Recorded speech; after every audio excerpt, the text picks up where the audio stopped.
आता पाहूया महत्त्वाच्या 25 बातम्या।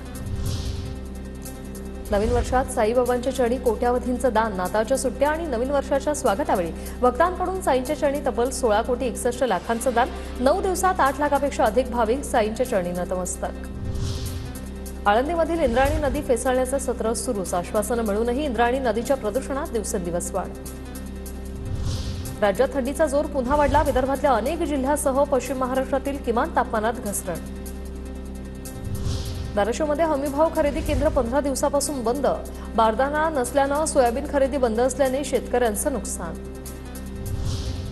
राज्यातील सर्व शाळांमध्ये 26 जानेवारीला संविधानाचं वाचन केलं जाणार, याबाबत लवकरच शाळांना आदेश दिले जातील, शालेय शिक्षण मंत्री दादा भुसेंची माहिती। मुंबईतील हवेची गुणवत्ता मध्यम श्रेणीत, मुंबईच्या काही भागात हवेच्या गुणवत्तेची समाधानकारक श्रेणीत नोंद, तर घाटकोपरमधील हवा वाईट श्रेणीत।